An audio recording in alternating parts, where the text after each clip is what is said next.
Welcome, one and all, to Pacific414 Pop Talk.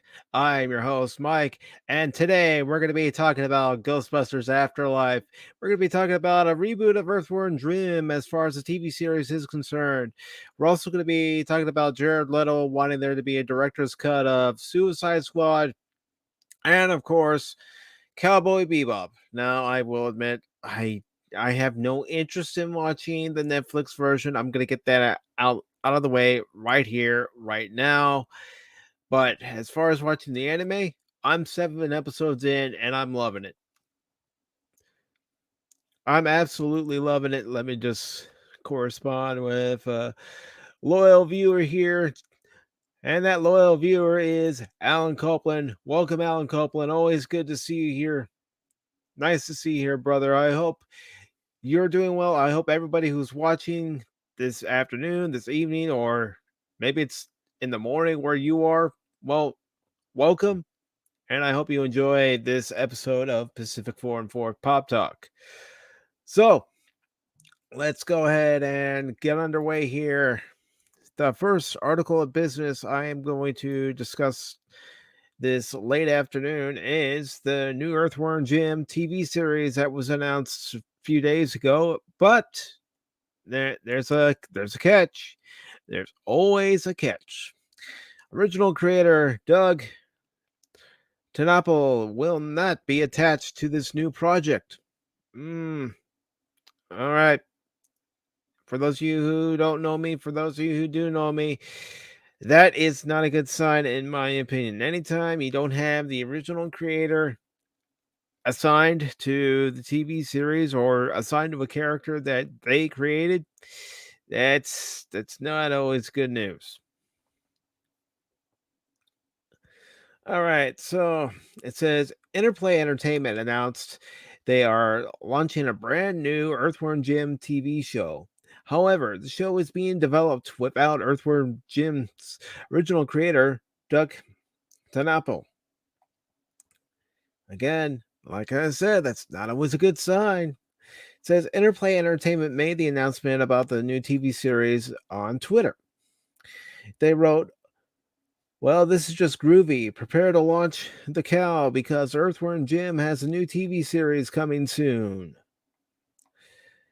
It says, then they directed individuals to beyondthegalaxy.com, where an interview of Earthworm Jim provides a glimpse at the new series.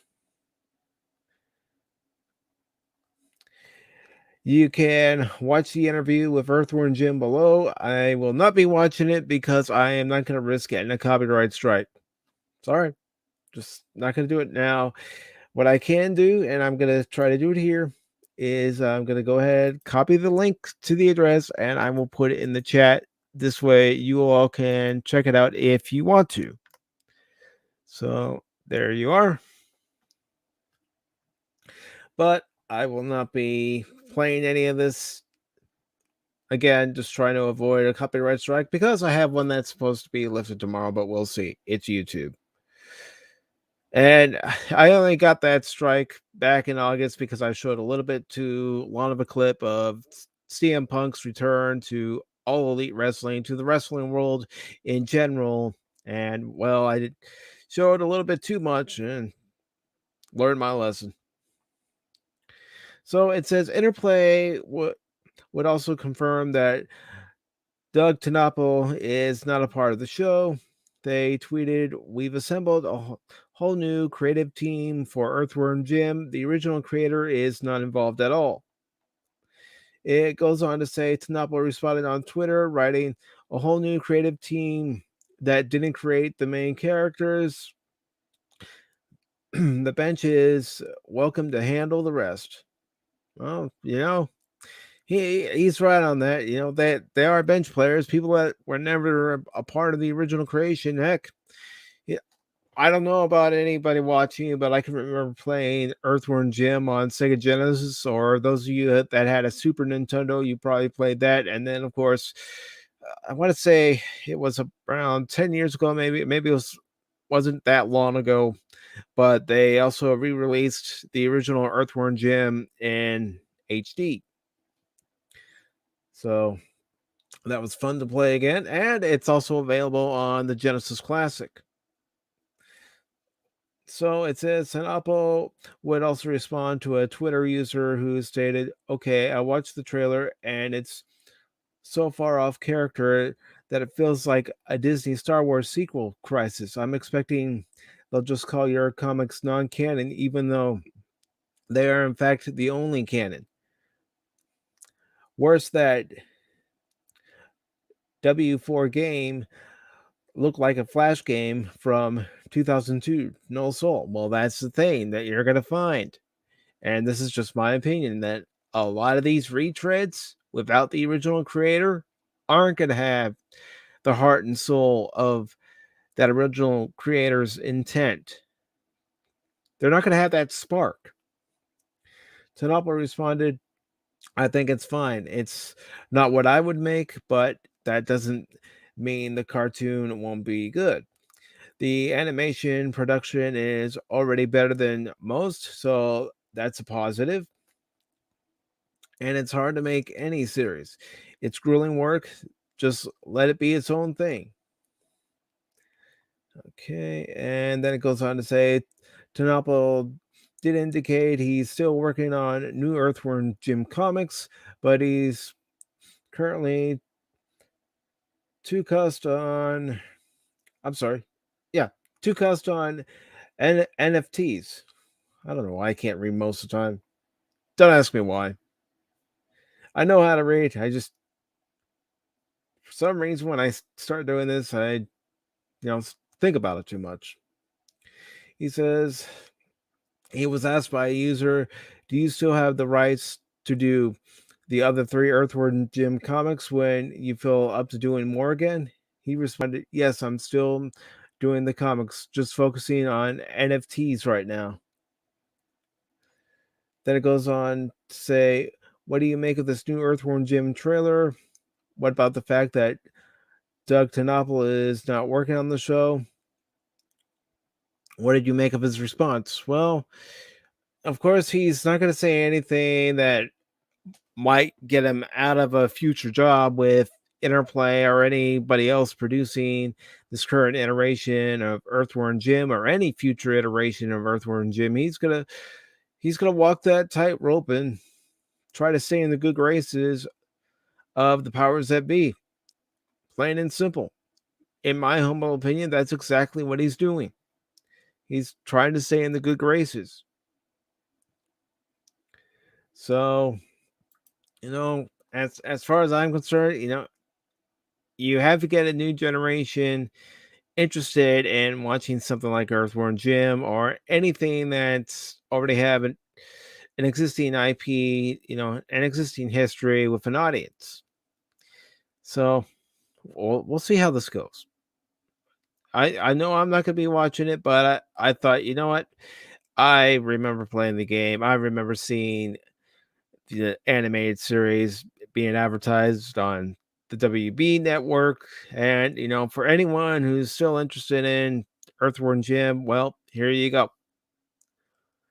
Because what I do here is I try to find articles that'll appeal to pretty much everybody as far as what your interests are when it comes to pop culture and entertainment in general.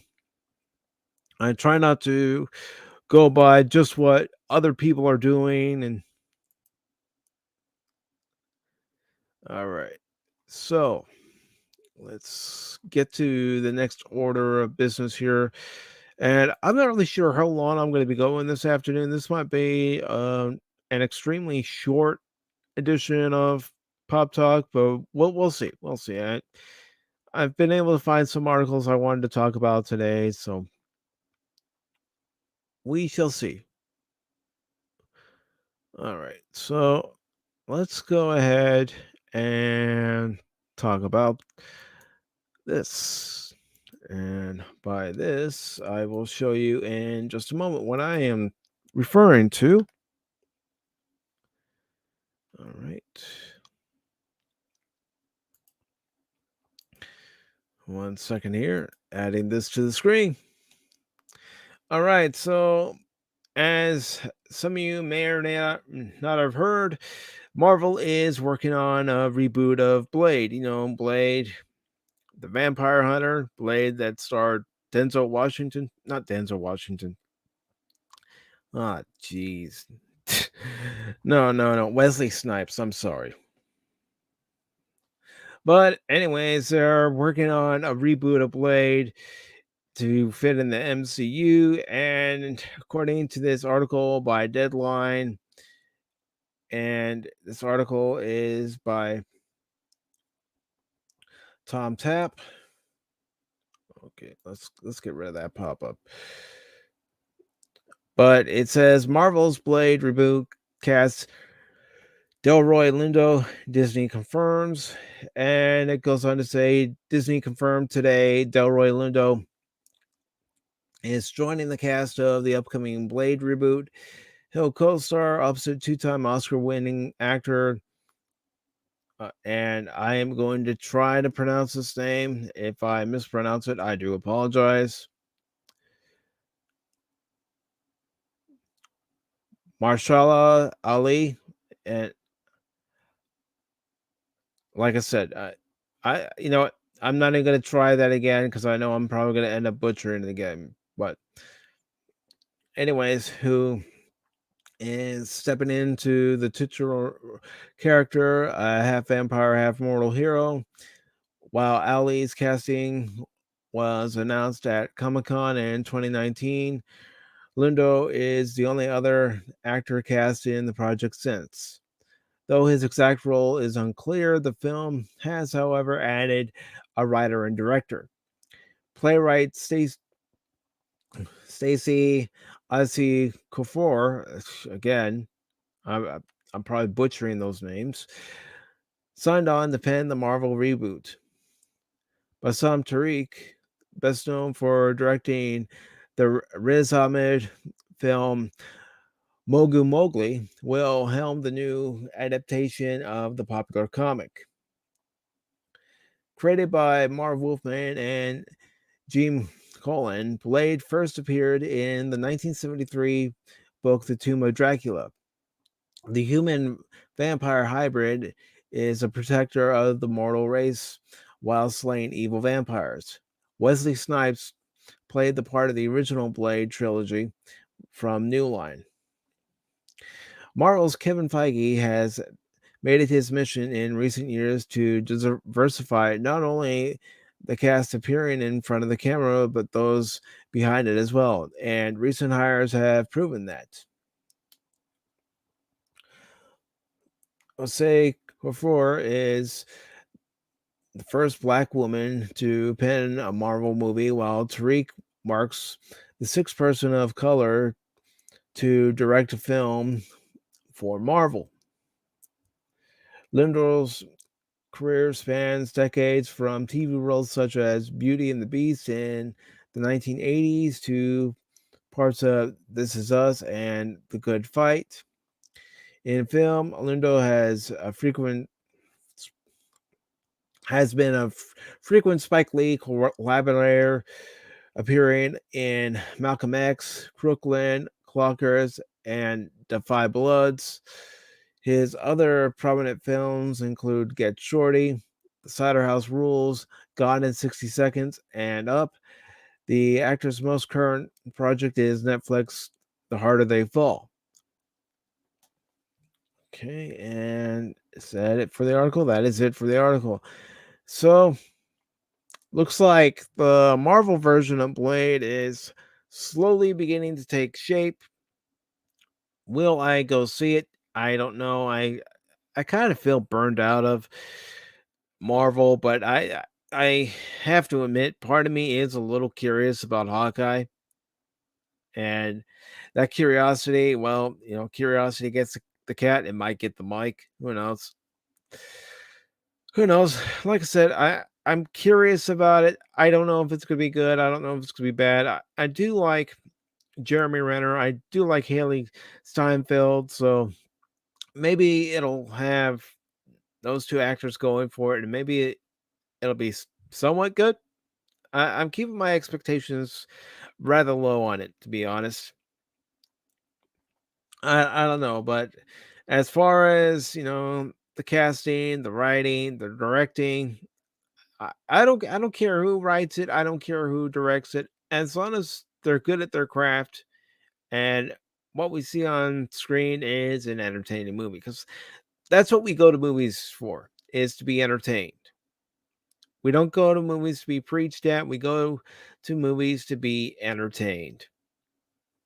At least I do. Just speaking for myself. But, you know, if Hollywood will just give us good entertainment, then they'll definitely see some money at the box office. But again, as far as the MCU is concerned, I'm kind of burned out. But again, like I said, Hawkeye does have me a little curious. If I do end up reviewing it on the channel, it'll probably just be the first 3 episodes, since for me, it takes about 3 episodes to know whether or not I like a series. And I've said that before in episode reviews. I said it during my Falcon and Winter Soldier reviews that usually takes me 3 viewings to know whether I like a series or not.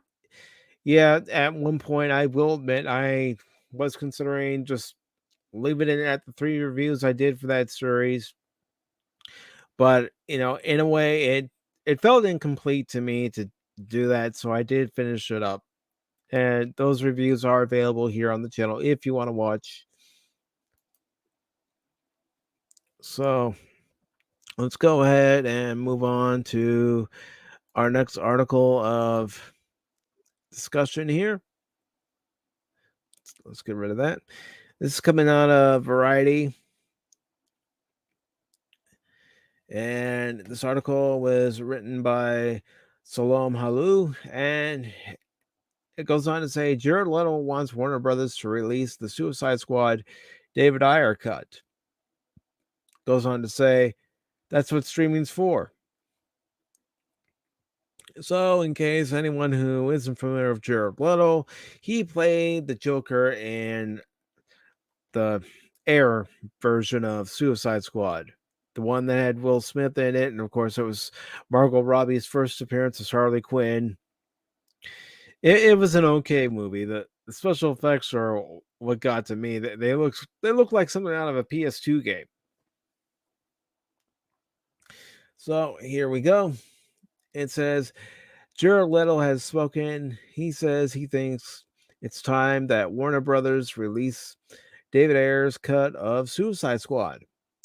Absolutely, why not? The actor who played the Joker in the 2016 film told Variety's Mark Malone on Thursday night at the Los Angeles premiere of House of Gucci at the Academy Museum. Why wouldn't they? Why wouldn't they? I mean, that's what streaming's for, right? Ayer concurred with Leto on Twitter. Exactly what streaming is for. If you own IP and you have a mandate to monetize it from your shareholders, that's exactly what you do. He wrote, tagging Warner Brothers parent company AT&T. And the article goes on to say Ayer first confirmed the existence of his cut of the film in a statement in July. Since then, fans have rallied to see Ayer's version, which Ayer alleges is significantly different from the studio cut that debuted to negative reviews. Ayer has occasionally commented since then. On November 10th, he posted in his Instagram story at a look at an alternative look at Leto's Joker, featuring a dramatic drawn on smile and words ha ha ha written where his eyebrows should be. Okay. Leto isn't the first actor involved with the IP to publicly state his support for an Ayer cut. Margot Robbie, John Cena, Joel Kinnaman made similar remarks at the August premiere of The Suicide Squad, James Gunn's 2021 follow-up to Ayer's film. Goes on to say, I think that's all a very complicated situation that I am probably not responsible for, said Robbie, who plays Harley Quinn in both Ayers and Gunn's films. I would want to see the cut of every movie I've been a part of, I've never seen. Goes on to say, the funny thing is that when you're an actor, not when you're a producer, as an actor, sometimes I don't see it until half the country has seen it. You don't really get to see the different iterations along the way unless you're a producer. And John Cena, who plays Peacemaker in Gunn's film, added, it's in a company's best interest to listen to their audience, and if it's something that's so in demand, they get it. Why not? Well, that's funny because during John Cena's time in WWE, fans like myself were clamoring for a John Cena heel turn, and we never got it. So, anyways, the article goes on to say, yeah, why not? You always want to see the director's vision, said Joe Kinnaman, who plays Colonel Rick Flag in both films. And during an appearance on Just for Variety podcast in June, Kinnaman told Malkin that he was disappointed with Suicide Squad. I thought the first 40 minutes of the film were effing great. And then there were conflicting visions, and it just didn't end up being what we all hoped it. And it goes on to say, it didn't feel like the movie that we hoped we were making. Well, that's because the movie that you were making and the movie that the audience got, to be quite frank, it sucked. It absolutely sucked. And I can say that because I was a paying ticket goer who went and saw it. Went and saw it with two friends of mine, and we all stepped out of that movie and went, yeah, that wasn't very good. Then especially, with the special effects and, the second and third acts, it wasn't good. Sorry, but it wasn't. Not going to pretend it was.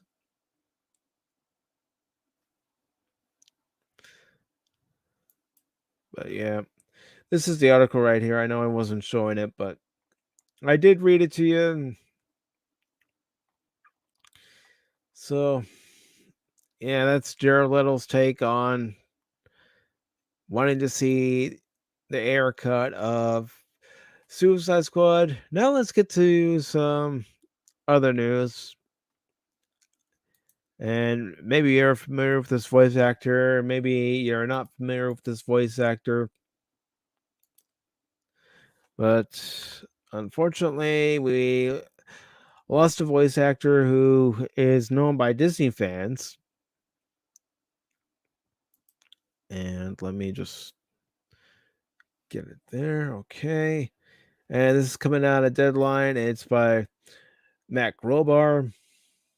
And it goes on to say, Will Ryan dies. Emmy-nominated Disney voice actor, former ASIFA president, was 72. It goes on to say, Will Ryan, the veteran voice actor known for breathing life into such classic Disney characters as Willie the Giant and Peg-Leg Pete, who also served as the president of International Animation Organization, ASIFA, died on Friday afternoon following a short battle with cancer. He was 72. Ryan's passing was confirmed to Deadline by his Slubworks agent, Neri Lemus. It goes on to say, Ryan was born on May 21st, 1949, and embarked on his voice acting career in the 1980s, finding a breakthrough role in the Pteranodon Petrie, shouldn't say Asa Pteranodon Petrie from Universal's animated classic, The Land Before Time. Okay, I'm looking at this paragraph here, and I'm saying what it says here in this paragraph, finding a breakthrough role in the pterodon, and honestly, it should say in The Land Before Time as Pterodon Petrie from Universal's animated film. But hey, what do I know? And it goes on to say he'd go on to amass more than 100 screen credits in his nearly 4-decade career, nabbing nominations from the Annie Awards and the WGA Awards, and winning a Behind the Voice Actor Award. Ryan was also nominated for an Emmy in 1998 as producer of Outstanding Children's Program contender The Webeless World of Dr. Seuss from Nickelodeon and the Jim Henson Company. Goes on to say Ryan voiced Willie the Giant for Walt Disney Company in numerous projects over a 35-year period, last doing so in 2020. He voiced Peg Leg Pete in the Oscar-nominated animated short Mickey's Christmas Carol, reprising the role 30 years later in the Mickey Mouse short Get a Horse, which was also nominated for an Oscar. He also voiced the latter character, among others, in the beloved Disney afternoon series DuckTales and portrayed several, including a herd of orcs, in Adventure of the Gummy Bears, which was the first animated series from Walt Disney Television. Ryan also had an opportunity to portray Tigger and Rabbit and to provide the singing voice of Eeyore for the long-running Disney Channel series Welcome to Pooh Corner, which aired twice a day for 17 years. Throughout his career, Ryan also lent his voice to such classic animated films as The Little Mermaid, An American Tail, Thumbelina, and A Troll in Central Park, along with multiple G.I. Joe series, the 1986 animated series Teen Wolf, The Adventures of Teddy Ruxpin, Courage the Cowardly Dog, Family Guy, and many more projects. Ryan entered his 34th year as a series regular on the Focus on the Family radio show Adventures in Odyssey in 2021. In that weekly series, which aired daily in many markets, he performed more than 100 characters, more than any other actor in the show's history. Goes on to say, Ryan was also a longtime member of the Academy of Motion Picture Arts and Sciences and a musician with 2 gold records from the RIAA and a Pioneer Award from BMI for songwriting. His group, Will Ryan and the Cactus County Cowboys, released 5 CDs. He also performed regularly with the Cigarro Sisters at the Autry Museum of Western Heritage and wrote 100 songs for Disney and the Jim Henson Company, seeing his songs get recorded by Mickey, Donald, Goofy, and the Gang, Winnie the Pooh, Tigger, Piglet, and the Gang, The Cat in the Hat, Horton the Elephant, The Grinch, and the Gang, the Pointer Sisters,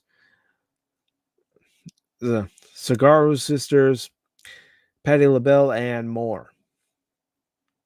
Throughout his life, Ryan also published multiple books, including a memoir, Duke and Me, Adventures in Oddity, in which he co-authored a book with Katie Lee, and the tiny little book of cowboy Haku. Ryan is survived by his wife Nancy Naparco Ryan, his sisters Patty Ryan and Marshall Ryan Russo, and his brother George Ryan.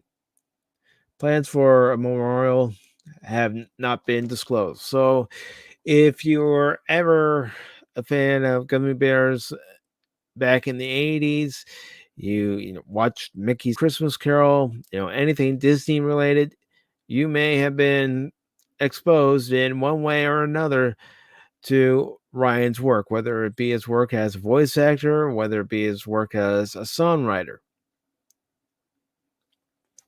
So to find out that he actually did the voice of the Giant and also Peg Leg Pete, that's interesting because the only voice actor I knew that did the voice of Pete was, well, Jim Cummings.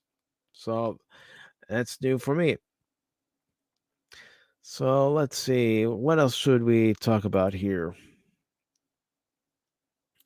Oh, well, let's go ahead and lead into it.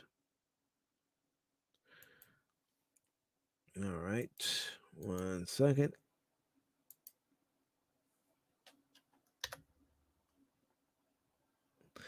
All right. This next article is coming out of the Hollywood Reporter. And one more thing. There we go. And here's the article. Jason and Ivan Reitman discuss Ghostbusters Afterlife, balance between new adventure and nostalgia. This is out of the Hollywood Reporter. It is by Ryan Parker. It says the father and son director and producer duo, along with co-writer Gil Kenman, discussed making the film and examine the heart of the long-awaited sequel up to the classic 1980s film. Pardon me while I'm taking a sip of water.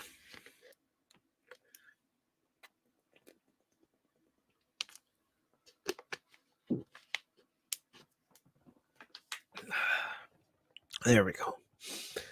Okay, so this article, and let me get rid of this. I hate these.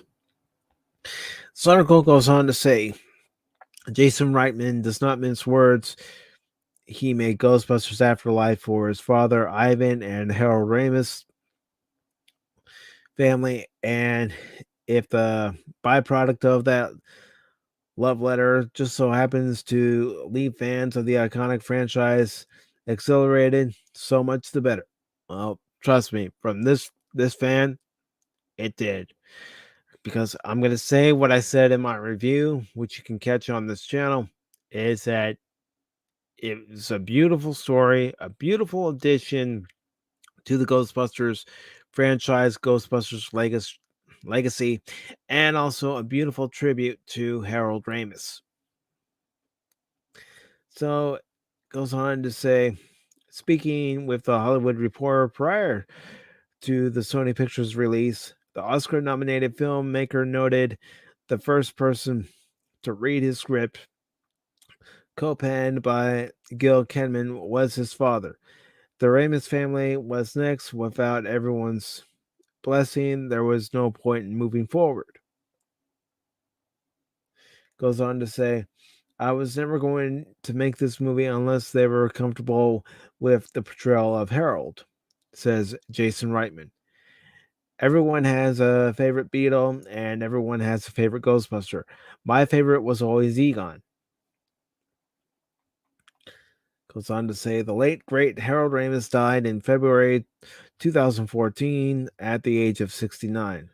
Although he had a long, illustrious career as an actor, writer, and director, the funny man is arguably best known as the brilliant but awkward Egon Spangler. Reitman did not have Ramis for his film, but he did have his story spark via Egon. Goes on to say, when I came up with these kids, Phoebe, McKenna Grace, Trevor, Finn Wolfhard, I realized they were the grandchildren of Egon. And that was the reason to make this movie, explains the writer-director. There was something really lovely about the character Egon. I think a lot of people can relate, and that is Egon's struggle to communicate with the world.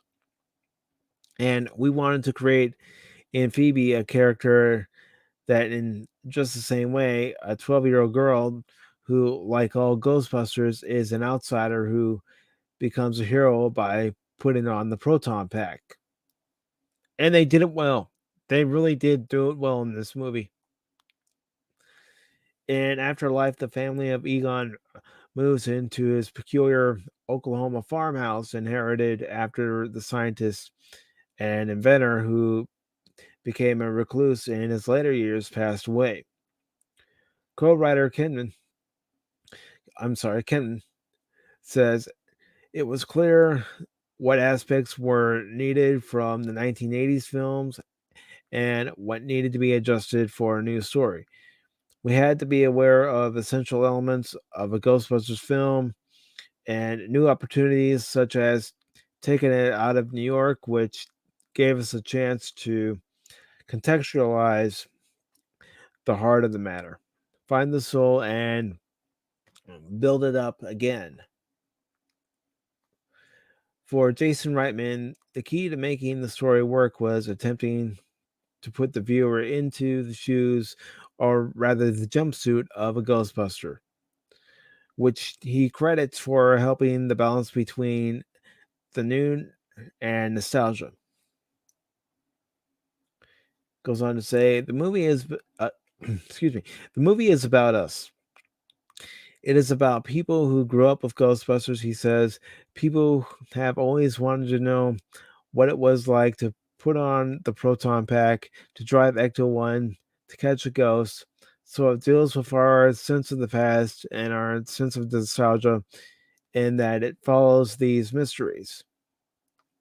We all want to know what happened to these guys and what was our true north, following our own desire to put on the pack and get in the car. Goes on to say, for the elder Reitman, Afterlife was an emotional project to produce for a number of reasons. He most vividly recalls his original 3 Ghostbusters actors getting to the set for the new film. Goes on to say, it was a very personal and sometimes tear-inducing experience. Ivan Reitman goes on to say, the day that all 3 of them showed up for the first time and were just checking stuff out, it was just extraordinary. Just feeling the vibe, not just for me, but I felt it in the whole crew and cast. I felt it everywhere. Goes on to say, both Kenan and Jason Reitman have daughters, which is why Grace's Phoebe has somewhat more focus than Wolfhard's Trevor, they explain. It was very important to me that when the going gets tough in this movie, we line up alongside a 12-year-old girl with a proton pack and that fierceness in her eyes that says she's not going to take it. The director says, we're telling the story of a single mom and 2 kids who are trying to come to terms with their family, and that is sneakily hidden inside a Ghostbusters movie. And that's the heart of Ghostbusters, true outsiders who find themselves. And there you can see some of the red carpet event. And yeah, I can see where he's coming from. I mean, we've all lost a family member or two, grandparents, and there's that family attachment. There is also that emptiness when they pass away too. Maybe I'm just speaking from my own personal experience, but that's the kind of feeling you get. Okay. Let's see. Actually, a few more. All right. One more Ghostbusters Afterlife related, and then one more after that. So, this one is actually coming out of Yahoo Entertainment. And we'll put it up on screen here shortly. So, here we go. It says Ghostbusters reunite in Afterlife. Dan Aykroyd plots his character's ultimate fate. And this is by Brian Alexander. Came out of the USA Today, and it was published on Yahoo Entertainment yesterday. And it goes on to say it was 1984 when Ghostbusters first took the call to save New York City from paranormal peril. As these mystic forces resurface to wreak havoc 37 years later in Ghostbusters Afterlife, now in theaters, the most famous poltergeist battlers ever to take the next call to duty, Ray Stantz, Dan Aykroyd, Peter Venkman, Bill Murray, and Winston Zeddemorth, Ernie Hudson, strap on the proton packs once again in the name of deceased fourth member Egon Spangler, Harold Ramis, who died at 69 in 2014. With fleeting cameo appearances in 2016's Ghostbusters Answer the Call, the senior crew takes center stage in the new film, joining forces younger generation led by granddaughter Buster Phoebe Spangler, McKenna Grace. It never felt like I took off the jumpsuit or proton pack, says Aykroyd. We were recalled into service and we stepped up. USA Today talked to Aykroyd about crossing into the afterlife. And it goes on for question number 1. It says, how did you fit into the famed flight suits after all this time? Dan Aykroyd, Ernie, and Billy. Well, it goes on to say from Dan Aykroyd, Ernie and Billy are probably the same size suit. I think mine was taken out at the waist. But movie cameras make you look good. The equipment felt good, and I didn't have to put another hole in the belt. Goes on to say, Bill Murray was critical of Ghostbusters 2. How did you get him on board for this? And Aykroyd goes on to say, Billy is very discriminating and has a high BS detector. He's not going to do something that's false in any way. Having his imprimatur,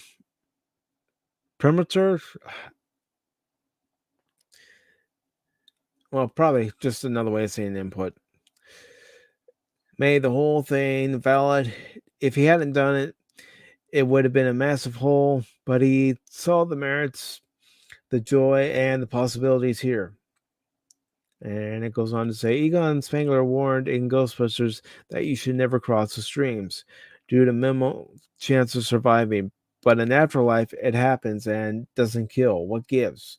Well, it didn't kill them in the first movie either. They crossed the streams, they survived, they got rid of Gozer. It goes on to say, from Aykroyd, you should never cross the streams. You're dealing with a million electron volts per power. That's no good. In this case, it didn't work. We were shocked, but the climax was against a demonic entity from another dimension with intense power. Without giving anything away, the way it went down on set, there was a lot of flashing lights and smoke. As actors, we believed in those moments because of the power of the set. And the next question is, Afterlife adds a gunner seat in the Ectomobile. Did you wish you thought of that? And Aykroyd goes on to say, we did add some features to the Activision game. I always wanted a Taliban-style turret at the top of the proton packs under the seat, but they did well with that gunner seat and the scene flying through the cornfield. That was exhilarating. And then the next question is, now that you have a fresh taste for battle, there's reports of a fourth Ghostbusters. Aykroyd. As the original co-writer with Ramis and creator of the characters, I have proprietary rights. They can't make a movie without me granting theatrical rights. I would grant that.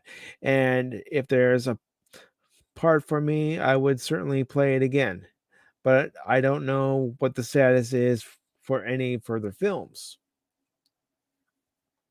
What would you like to see in a new Ghostbusters? And Aykroyd goes on to say, I'd like to die. I think Bill and I should be killed in the next one, or maybe we wait.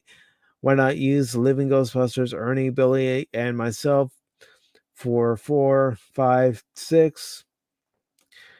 Go until we're gone. Then there will be time for tributes. Death is going to take us soon enough. And the next question was, I must ask about Britney Spears as her Scream father in 2002's Crossroads. Were you thrilled to see her freed from her restrictive conservatorship after 13 years? Aykroyd, absolutely. She works hard for her money. She's matured and she's going to be fine. But if she wants some help and advice, I'll supply it. I need a drink of water. Yeah. I hate it when I do that.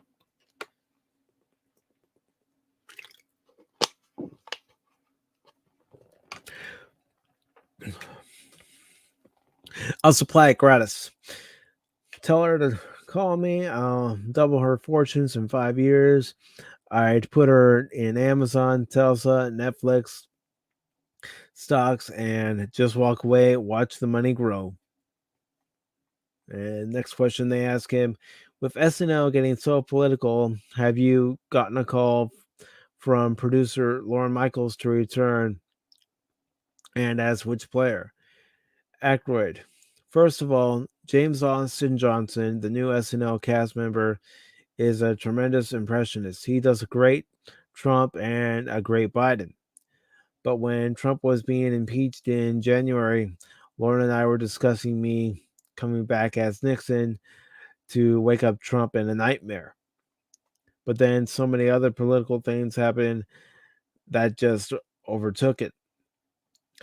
And then next question is, Afterlife director Jason Reitman, the son of Ghostbusters director Ivan Reitman, paid tribute to your longtime collaborator Harold Ramis. What did you think? And then Aykroyd goes on to say, Jason was a friend of the Ghostbusters and Harold. He lost a friend and an avant-garde figure. I hope I'm saying that right. When Ramis died. There'd be no Ghostbusters without Harold, his writing and intelligence, his cerebral yet accessible tone of dialogue. He wasn't a believer in ghosts or the paranormal, supernatural necessarily, but he knew all the science that was being explored.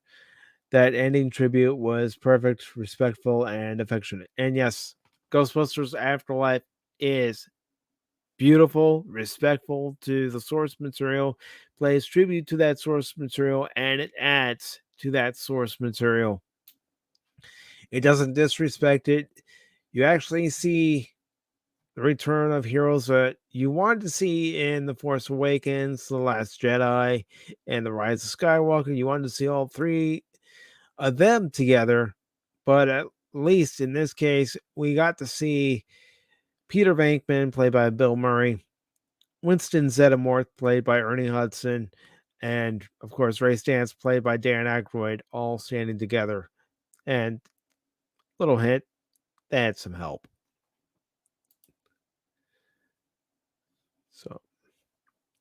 So yeah, I thought that was a nice little article there. You know, talking to Dan Aykroyd about Ghostbusters Afterlife, and before we go into the news that I want to talk about, let's just take a little break from Ghostbusters news. Although I haven't finished yet. Trust me. Let's go ahead and go to Cowboy Bebop news.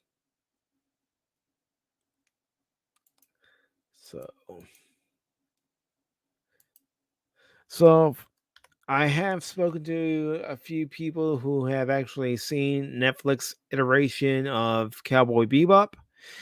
They are not that impressed with it. And I have watched the anime at least 7 episodes of it, and I am enjoying the anime.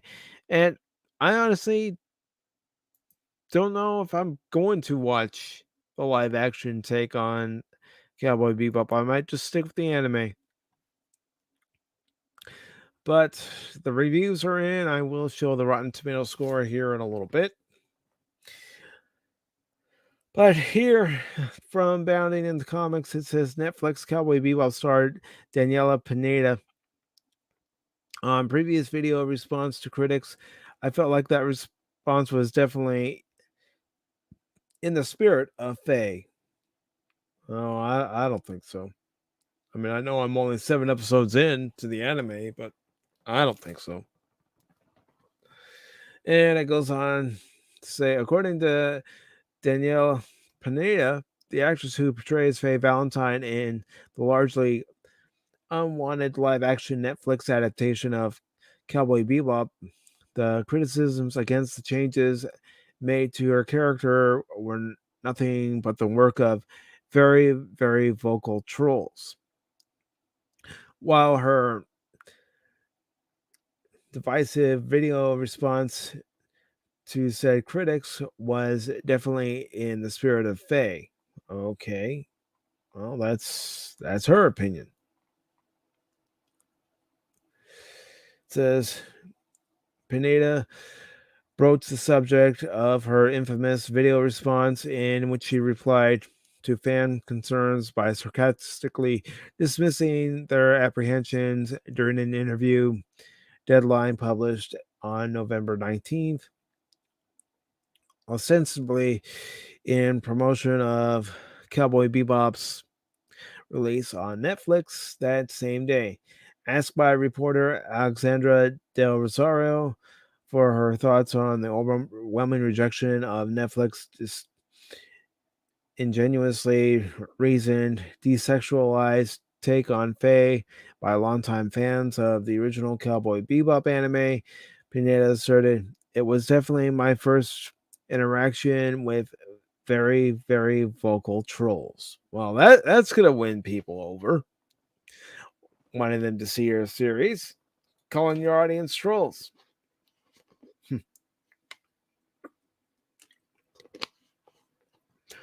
I would just say that these fans are very passionate about the source material, and if there's a certain look that a character has, then at least come as close to it in reality that you can.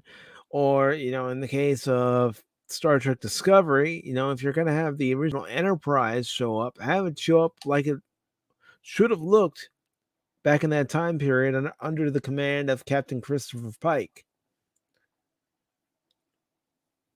Okay. Goes on to say social media gives access to pretty much anyone who wants to say anything. She continued, although I feel like some people would be disheartened, I found a way to clap back with that video that I gave, which was very cheeky and silly, rather than stay quiet, which is usually what everybody wants you to do. I just felt so inclined to say something. Yeah, you said it, and you came off. Ugh. I felt like the response was definitely in the spirit of Faye. She further recalled, also, I got Steve Bloom's blessing, the voice of Spike, who backed me up, and I was like, all right, guys, I don't care what you say. If that guy backs me up, no one can say anything. Well, I don't care if Steve Blum did have the blessings and have you spout off. You're trying to promote a series that you want people to watch, and well, there are people that have watched. Some people like it. Some people who don't care for it at all. It says, pointing to the praise Pineda received by supporters following the sharing of her video, Del Rosario noted it must have been a nice thing to see on your end, to which the actress affirmed it was really affirming and awesome. Okay, it goes on to say the majority of the response and interactions that I have had were really supportive. She added, it was just easy to see that, but if you love that type of attitude in a cartoon, why wouldn't you love that type of attitude in real life? Well, it's simple because that's a character. That's the character's attitude. But the way Danielle did it, it was off-putting to some fans. I think that was pretty awesome. I think also highly untraditional. Goes on to say, ultimately, Pineda concluded, I didn't even think about it when I was doing it until after the fact. Well, yeah, that's usually when most things happen like that on the internet. People aren't thinking about it at the time. They only think about it after the fact. And by that time, it may be too late. I also was not expecting that to get any attention at all. A doubtful declaration, given that she explicitly shared the post to her social media account. Yeah, yeah. She's lying right there. She wanted the attention. And she was hoping it would create buzz for the show. It says Netflix live action adaptation of Netflix Cowboy Bebop is now streaming. And, you know, her reflections, here's what I think. She's sorry that she got caught. She's sorry that people said something. And that's all right, Alan Copeland. Lurk, brother. Lurk. At least you're still watching. But yeah, she said what she said, and she's not going to apologize for it. There are people who, don't see anything wrong with what she said. She definitely doesn't see anything wrong with what she said. You're never going to hear her say, "Oh, I'm sorry, I was wrong," and that's something you're never going to hear her say. She's proud of what she said. And, Hollywood doesn't care. Hollywood doesn't care if they alienate a fan base anymore. They really don't. Okay. Let's see. Here's another article I wanted to talk about. Two related to Cowboy Bebop. I think this was it right here. Let me pull it up, and if it is, I will put it on screen. All right. No, this is the wrong article. All right. Here we go.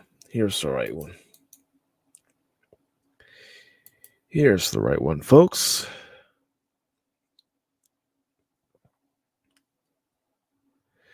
All right. Here we go. Let me put it on screen here. And this is actually from MSN. And it's by David Opie. It was released yesterday.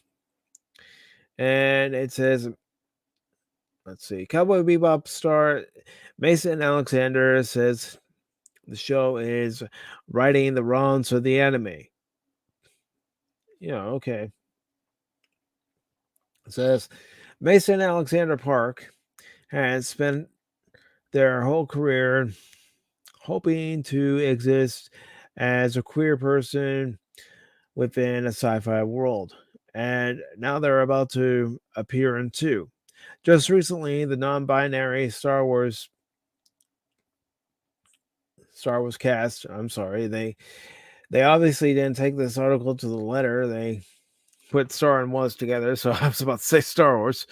But anyways, Star was cast as Desiree, one of the endless in Netflix adaptation of Neil Gaiman's The Sandman. But before that, Mason has just made their debut as Gren in another Netflix adaptation, Cowboy Bebop. It goes on to say, despite the overall love fans feel for the original Cowboy Bebop anime, Gren has always proved to be a divisive character.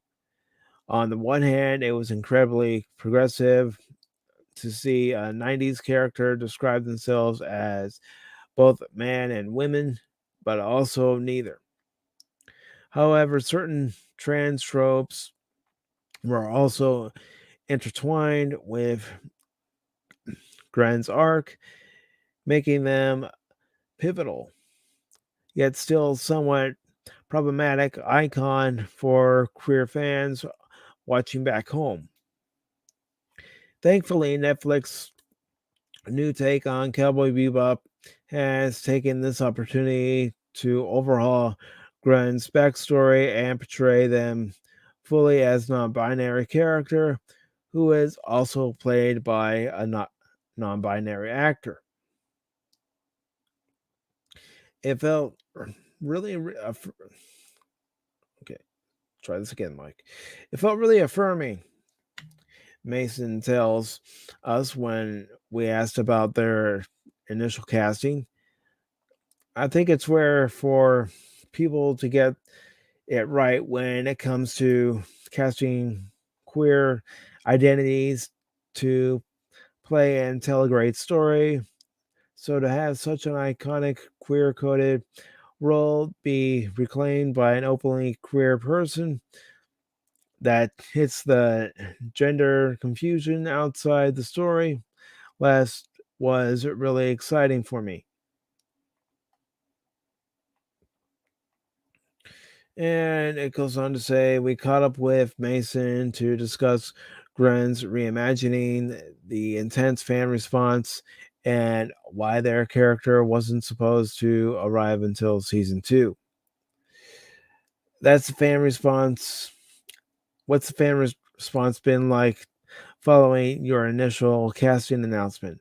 The fan response is very intense. With anything, it feels like a very mixed bag.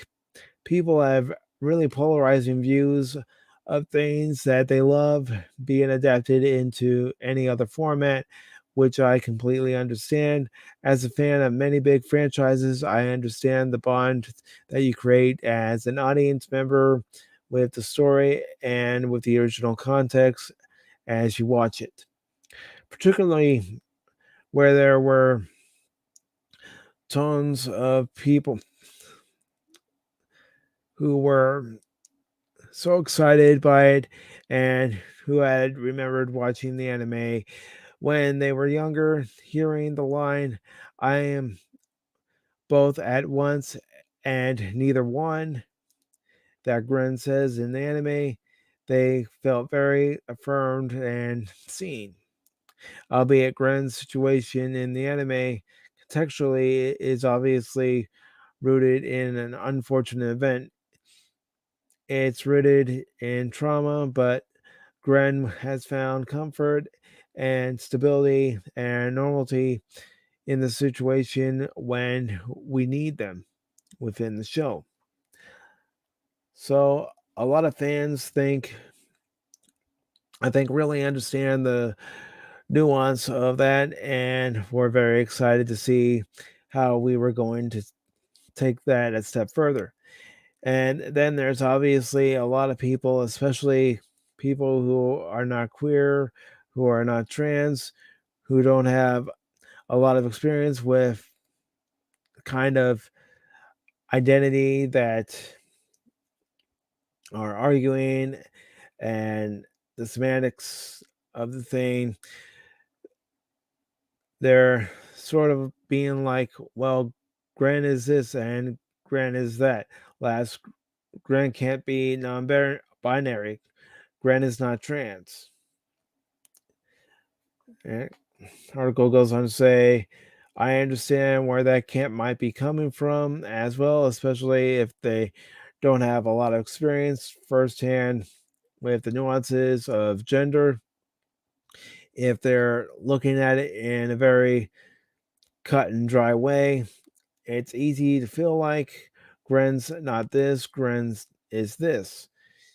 And you really do have some kind of experience with dysmorphia or gender confusion and gender playfulness.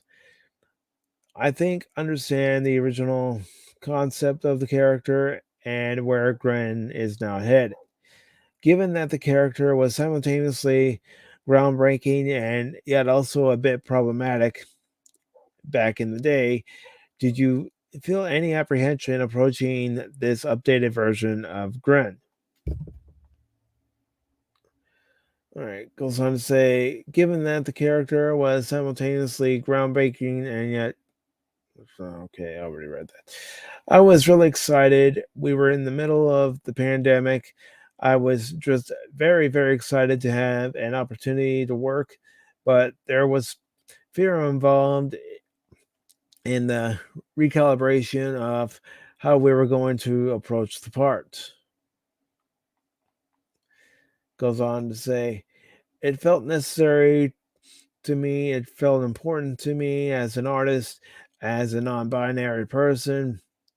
It felt important to get it right and to get it right for the representation aspect of it and the storytelling aspect of it, as opposed to just the optics of like. All right, and Godzillionaire, welcome Godzillionaire. Thank you for putting up with my William Shatner reading. Thank you.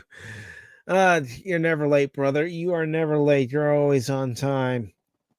As I've said before, you don't have to be here at the start. As long as you show up at some point, you're good. Even if you show up to watch the replay, you're still good. It's always good to see a Godzillionaire. Yeah. Yeah, so do I. Because that's one of the go-to terms nowadays for a lot of people. Oh, that's problematic. How about it's just life? You know, life has its certain nuances and you just got to deal with it. Now, as far as this change to the character, as I said in the beginning of this broadcast, I'm only 7 episodes into Cowboy Bebop, so I can't really say anything about the character. So, being only 7 episodes into the anime, I don't think I should speak until I've seen the entire 26 episodes of the anime and also the Cowboy Bebop anime movie. But I can still I can see where some fans would be coming from, where they don't like the change to this character. I understand it. To me, the Enterprise is a character. And to see that change in the Enterprise in Discovery was like, wait, no, no. The Enterprise didn't look like that under Pike's command. Go back to the cage. You can see what the Enterprise looked like under Pike's command, what it looked like on the exterior, what it looked like on the interior as well. So yeah.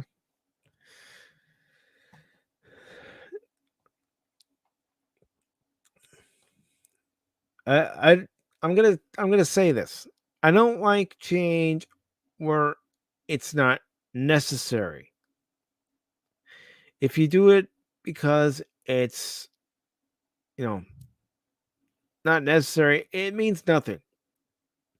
You don't need to make unnecessary change. And seeing the Enterprise the way it was, that was unnecessary change. Its pylons shouldn't have looked like that. At no point did any starship in the Federation even have pylons that look like Discovery's version of the Enterprise. Not in the original series timeline. In the movies, yes, the pylons definitely had that look, but not in the original series. And this article says, I'm really proud of what we did. I'm really excited to share that with people. And I'm excited for people who have both versions that exist because that is the beauty of adaptation. Our version of the show in no way replaces the original or the original context. It just creates an opportunity to do something of a little new and a little fresh. And so, if anything, it's going to drive more people to the original anime and Gren, and they'll be able to have both of those people. Both of those very complicated human beings exist in a zygote. All right, so that's pretty much all of the article I'm gonna read. You know, I'm sorry, but I am not gonna be watching this live adaptation of Cowboy Bebop, and I'm not gonna be watching the live adaptation of One Piece. I haven't even started One Piece. I don't even know if I'm gonna start One Piece. But you know, sometimes just leave well enough alone. Just leave well enough alone.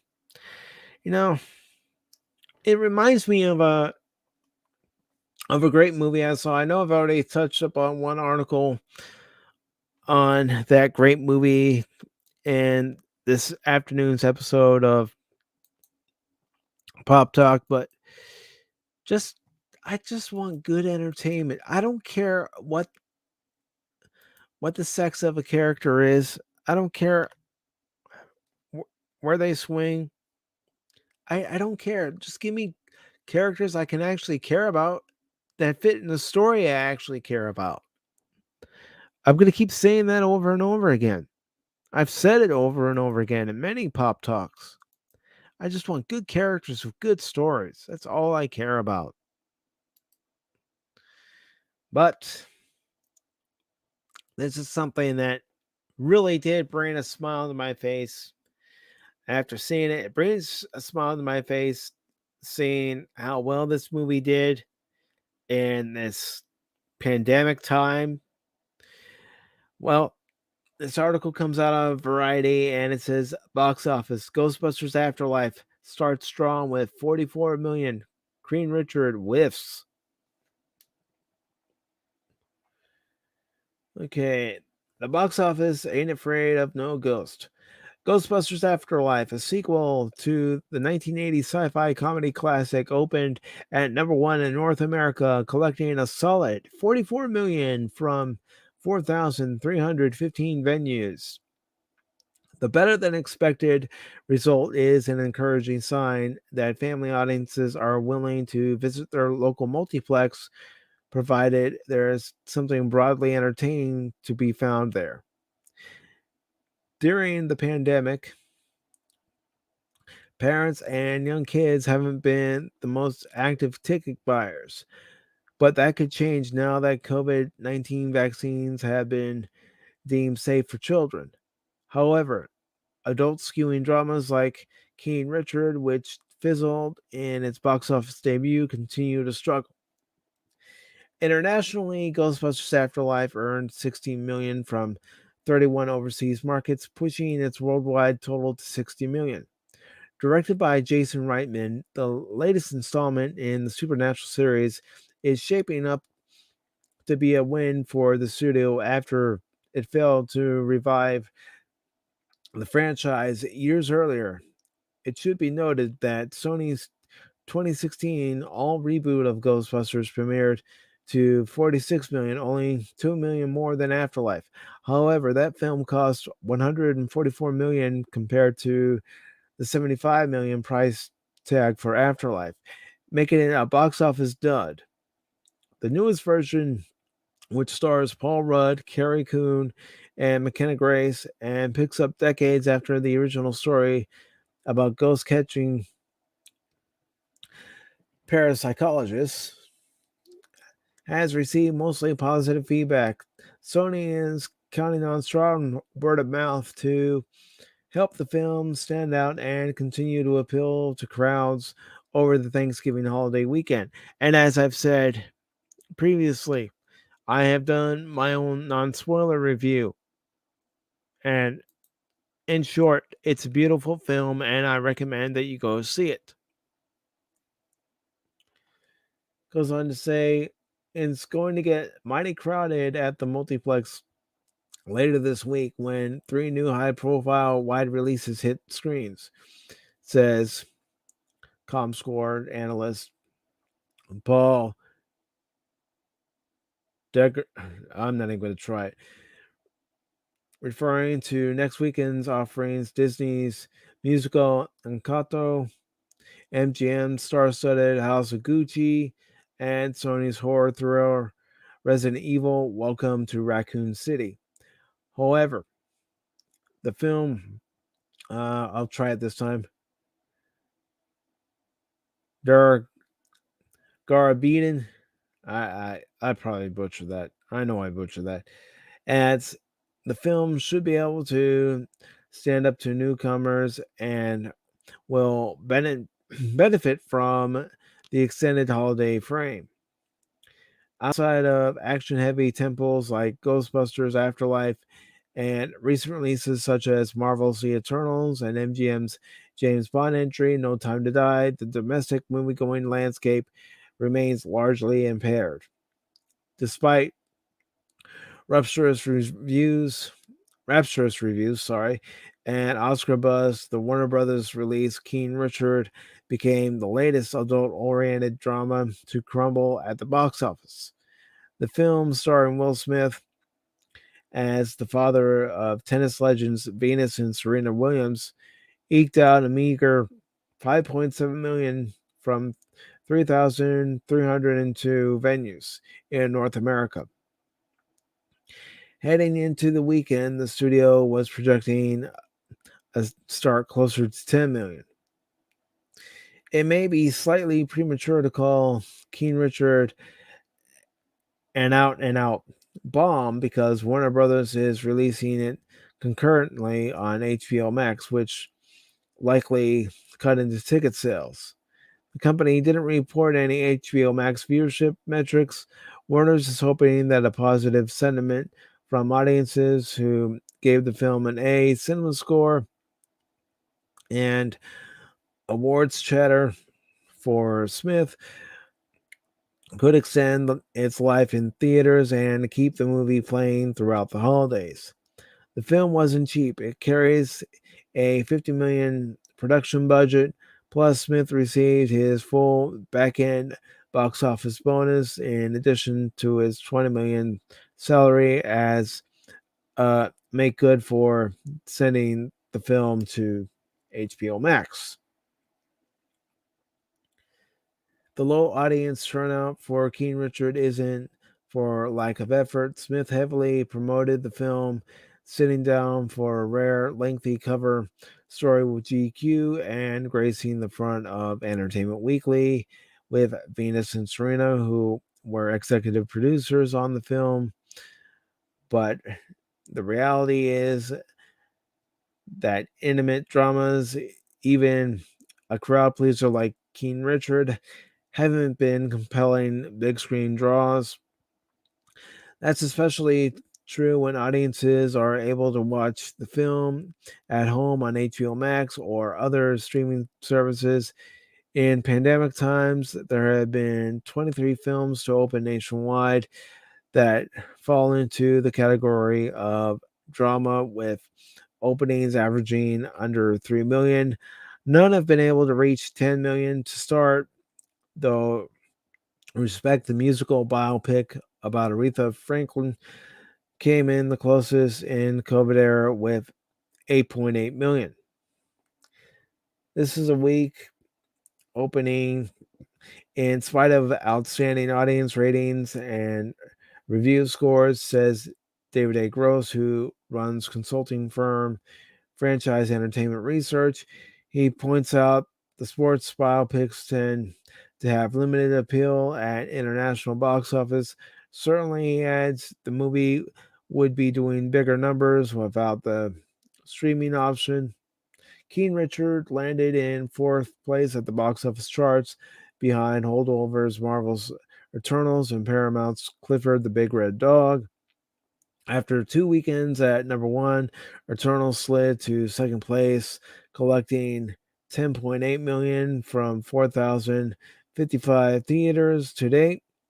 The superhero epic has generated 135.8 million in the US and Canada, and 200 million internationally. Meanwhile, Clifford pulled in 8.1 million in its second weekend of release, pushing the family-friendly film to 33.5 million in North America while playing simultaneously on Paramount Plus. Warner Brothers sci-fi spectacle Doom rounded out the top 5 with 3 million in ticket sales, buoying in domestic tally to 98.1 million. The film, directed by Denis Villeneuve and adapted from Frank Herbert's seminal novel, is expected to surpass the 100 million mark in the next week. As this weekend, No Time to Die notched a major milestone at the global box office with 734 million worldwide. The James Bond sequel has surpassed Universal's F9, The Fast Saga, 725 million worldwide, becoming the highest grossing Hollywood movie of the year. On the independent scene, A24's black and white drama Come On, Come On had the best performance release since the pandemic began.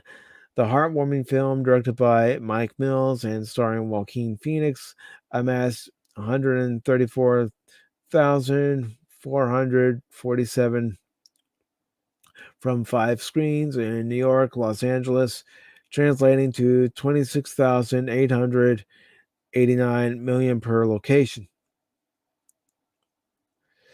And it goes on to say that narrowly defeats Wes Anderson's The French Dispatch, which averaged 25,938 per location while opening on many more screens.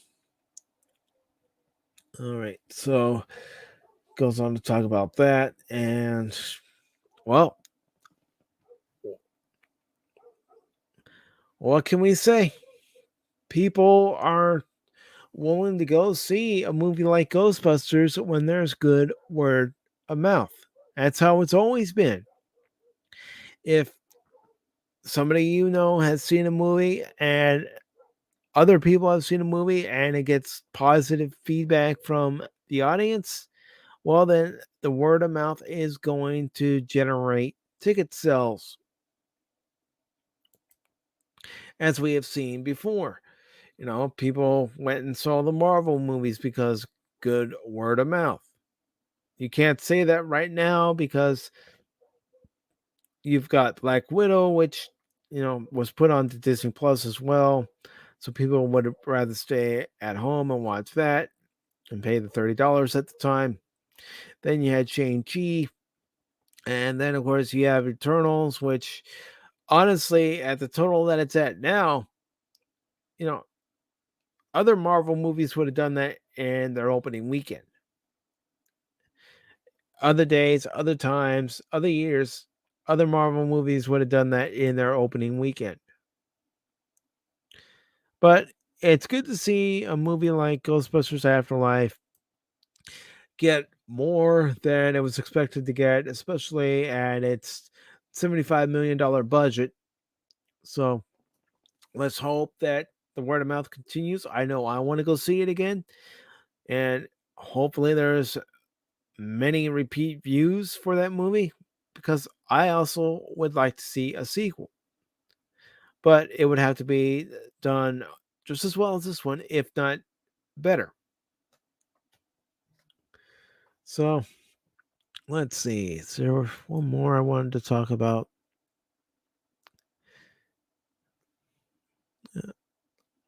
No, not really. I was thinking about talking about an article that I'd seen concerning Hugh Jackman's Wolverine, but I think I'll just leave it here on a positive note.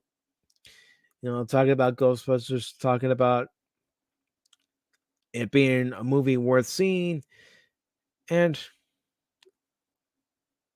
let's see. Yes, Godzillionaire. It's definitely a movie that will get you in the feels because it got me in the feels, as I told you last night on Discord. And as I told you last night on Discord, I'm going to tell all of you watching this live or watching this on the replay. If I tell you something's good or worth watching, then you can pretty much bet that it's worth watching. I'm not just going to say it's worth watching just to get a thumbs up or a thumbs down in a video. No.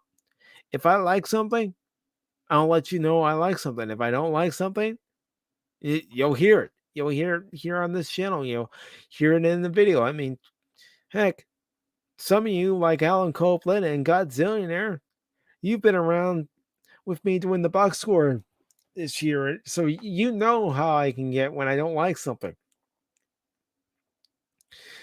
But yeah, if you haven't seen Ghostbusters Afterlife, do yourself a favor. Take your family, take a loved one, take a friend,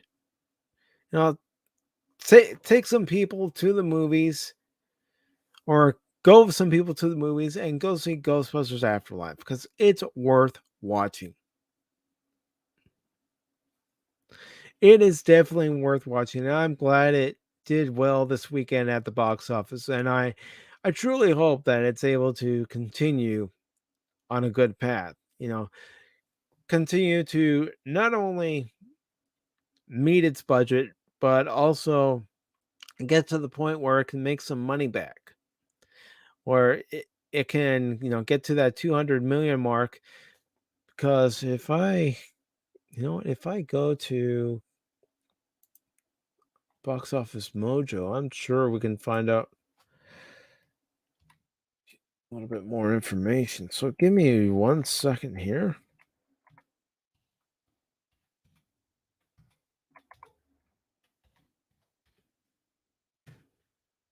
All right. So let's go ahead and put that on screen, and let's go ahead and just click on Ghostbusters Afterlife. I mean, as we know, and of course, everything will be officially tallied up tomorrow when we find out, the official totals. But domestic, $44 million. And then international, 16 million.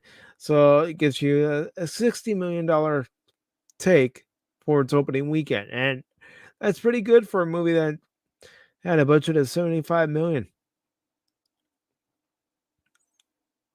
That's pretty good. And in these current times, I know someone might say it's not really that good, Mike. I understand.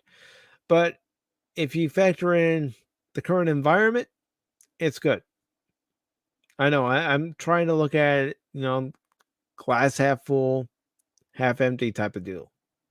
But still, if this movie can continue to get positive word of mouth, positive feedback from fans, then other people will want to venture out and go to the movies. And if you have to wear a mask to go to the movies, fine, wear a mask. It's not going to stop your eyes from seeing the movie. It's not going to stop you from hearing the movie. That's what you're there for. And you can take the mask off to eat a snack.